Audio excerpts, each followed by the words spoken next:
ಎಲ್ಲರಿಗೂ ನಮಸ್ಕಾರ. ನನ್ನ ಹೆಸರು ರೂಪಾ ಎಸ್ ಶಾನ್ಭೋಗ್.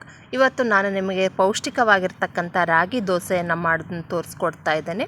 ಈ ರಾಗಿ ದೋಸೆ ಮಾಡೋದಕ್ಕೆ ನಮಗೆ ರಾಗಿ ಬೇಕಾಗುತ್ತೆ, ಉದ್ದಿನಬೇಳೆ ಬೇಕಾಗುತ್ತೆ. ಇಲ್ಲಿ 1 ಕಪ್ಪು ಉದ್ದಿನಬೇಳೆನ ನಾನು ಬೆಳಗ್ಗೆ 11 ಗಂಟೆ ಹಾಗೆ ಸ್ವಚ್ಛವಾಗಿ ತೊಳೆದು ನೆನೆಯೋದಕ್ಕೆ ಬಿಡ್ತಾ ಇದ್ದೇನೆ. ನಾನು 1 ಕಪ್ಪು ಉದ್ದಿನಬೇಳೆಗೆ 4 ಕಪ್ ರಾಗಿಯನ್ನು ತೊಗೊಂಡಿದ್ದೇನೆ. ಈಗ ಉದ್ದಿನಬೇಳೆಯನ್ನು ನೆನೆಯೋದಕ್ಕೆ ಇಟ್ಟಿದ್ದೇನೆ. ಈಗ ಸಾಯಂಕಾಲ 6 ಗಂಟೆ ಆಗಿದೆ. ಈಗ ನಾನು ರಾಗಿಯನ್ನು ಸ್ವಚ್ಛವಾಗಿ ಹಸನು ಮಾಡಿಕೊಂಡು ತೊಳೆದು ನೆನೆಯೋದಕ್ಕೆ ಇಡ್ತಾ ಇದ್ದೇನೆ. ನಾವು ಸಾಮಾನ್ಯವಾಗಿ ಅಕ್ಕಿ ದೋಸೆ ಮಾಡಿದರೆ ಅಕ್ಕಿ ಮತ್ತು ಉದ್ದಿನಬೇಳೆನ ಬೆಳಗ್ಗೆನೇ ನಾವು ನೆನೆಯೋದಕ್ಕೆ ಇಡ್ತೀವಿ. ಆದರೆ ಈ ರಾಗಿ ದೋಸೆ ಮಾಡಬೇಕು ಅಂತಂದರೆ ನಾವು ಉದ್ದಿನಬೇಳೆನ ಬೆಳಗ್ಗೆ ನೆನೆಸಿ ರುಬ್ಬಿ ಸಾಯಂಕಾಲ ನಾವು ರಾಗಿಯನ್ನು ನೆನೆಸ್ಕೊಳ್ಬೇಕಾಗತ್ತೆ.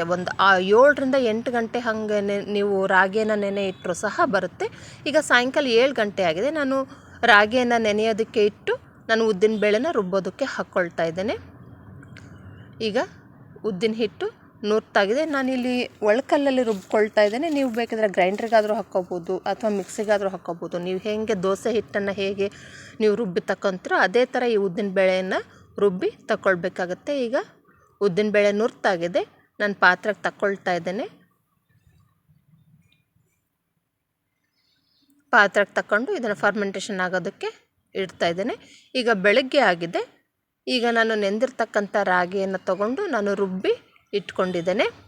ಈ ರುಬ್ಬಿರ್ತಕ್ಕಂಥ ರಾಗಿ ಹಿಟ್ಟನ್ನು ನಾನು ಈ ಫರ್ಮೆಂಟೇಷನ್ ಆಗಿರ್ತಕ್ಕಂಥ ಉದ್ದಿನ ಹಿಟ್ಟಿಗೆ ನಾನು ಸೇರಿಸ್ಕೊಳ್ತಾ ಇದ್ದೇನೆ.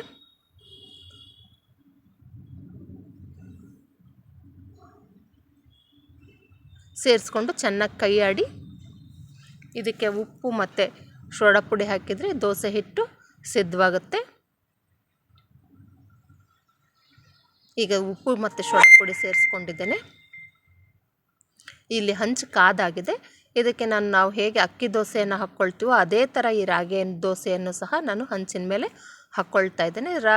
ಹಂಚು ತಣ್ಣಗಿರಬೇಕು. ಆಗ ದೋಸೆ ಹಿಟ್ಟನ್ನು ನಾವು ಕಾವಲಿ ಮೇಲೆ ಹಾಕ್ಕೊಳ್ಬೇಕಾಗತ್ತೆ.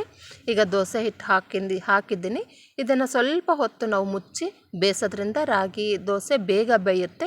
ನಾವು ಅಕ್ಕಿ ದೋಸೆನ ಒಂದು ಬದಿ ಬೇಯಿಸಿದ್ರೂ ಸಹ ಬರುತ್ತೆ. ಆದರೆ ಈ ರಾಗಿ ದೋಸೆನ 2 ಬದಿ ಬೇಯಿಸಬೇಕು. ಒಂದು ಬದಿ ಅಷ್ಟೇ ಬೇಯಿಸಿದ್ರೆ ಹಾಗೆ ಇರುತ್ತೆ. ಅದಕ್ಕೆ ಈ ರಾಗಿ ದೋಸೆನ 2 ಕಡೆ ಕಂಪಲ್ಸರಿ ಬೇಯಿಸಲೇಬೇಕು. ಈಗ ಗರಿ ಆಗಿರ್ತಕ್ಕಂಥ ರಾಗಿ ದೋಸೆ ಸಿದ್ಧವಾಗಿದೆ. ನೀವು ಇನ್ನೂ ಒಂದು ಸ್ವಲ್ಪ ಕ್ರಿಸ್ಪಿ ಬೇಕು ಅಂದರೆ ಇದಕ್ಕೆ ನೀವು ಅವಲಕ್ಕಿಯನ್ನು ಸಹ ನೀವು ಸೇರಿಸ್ಕೊಳ್ಬೋದು. ಈಗ 2 ಬದಿ ಬೆಂದಿದೆ ದೋಸೆ. ನಾನು ಈ ದೋಸೆನ ತಗೊಳ್ತಾ ಇದ್ದೇನೆ. ಈ ಮಾವಿನಕಾಯಿ ಸೀಸನ್ ಆಗಿರೋದ್ರಿಂದ ನಾನು ಮಾವಿನಕಾಯಿ ಚಟ್ನಿ ಜೊತೆಗೆ ನಾನು ದೋಸೆಯನ್ನು ಸರ್ವ್ ಮಾಡ್ತಾ ಇದ್ದೇನೆ. ನೀವು ಬೇಕಿದ್ರೆ ಕಾಯಿ ಚಟ್ನಿಯನ್ನು ಸಹ ನೀವು ಮಾಡ್ಕೊಳ್ಬೋದು. ಒಂದು ಸರ್ತಿ ಟ್ರೈ ಮಾಡಿ. ಧನ್ಯವಾದ.